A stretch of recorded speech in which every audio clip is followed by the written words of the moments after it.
O Converge at saka TNT, no, yung sa vegan. So, ang nangyari doon, shootout, no?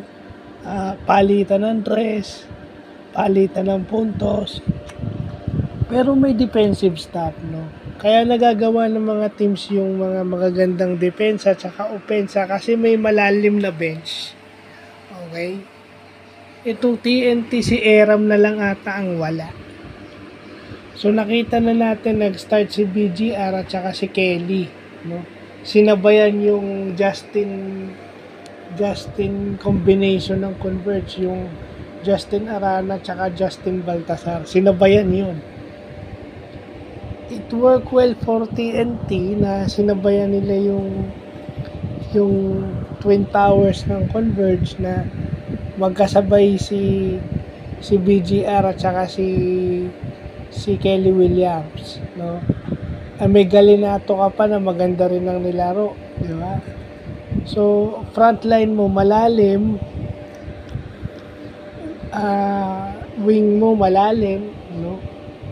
Guardia mo malalim na hindi natin alam, no? Sinambatak nga hindi masyadong pumuntos. So, ibig sabihin, may player na nakakapagpahinga rin. No? Alam natin Sinambatak, isa yan sa inaasahan, si Sinambatak. Kaso lang, nakapagpahinga siya na hindi siya kailangang mapagod para lang manalo yung TNT. Which is maganda. Kasi marami pang laro. Okay?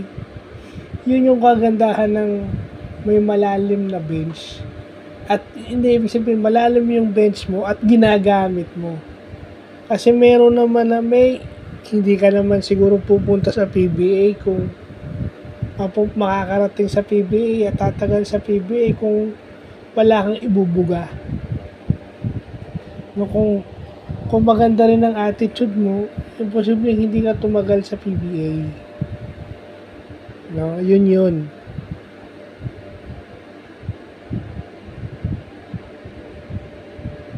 Lumalabas yung malalim na bench ng dalawang team. Na may isang quarter lang na sunod-sunod, may isang quarter lang ata, second quarter ata, hanggang third quarter na nagtuloy-tuloy yung 3-point shots ng TNT na lahat. Hindi lang isang tao tumitira, kahit sinong tumitira pumapasok.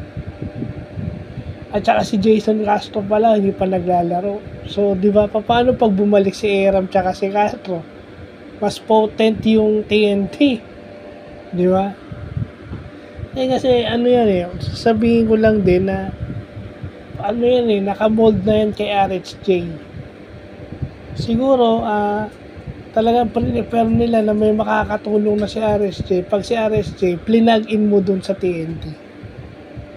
So, hindi ko lang alam kung anong nitong mga kangkanot na panong kabila. Alam nyo na. Anong gagawin nila pag si Brownlee naman plinag-in mo dun sa team nila, di ba? Although, sige, di ba? Future draft picks, pero matagal pa yung draft pick 2 taon pa antayin mo nun. Anong gagawin mo ngayon, di ba? Kasi dahil sa mga nangyayari ngayon, kahit hindi totoo, dahil nga siyempre, parang mas nauna yung balita na kinat si Jamie kaysa dun sa nag-release si Jamie ng statement na in talks na siya, di ba? So, dapat pag nabasa niyo yun, dapat binubura nyo na yung nyo.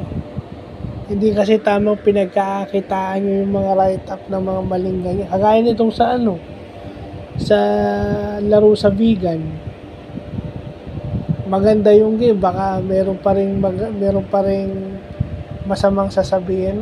Ito yung magandang out of town game na maganda yung court, maganda yung laro. So, yun lang pa.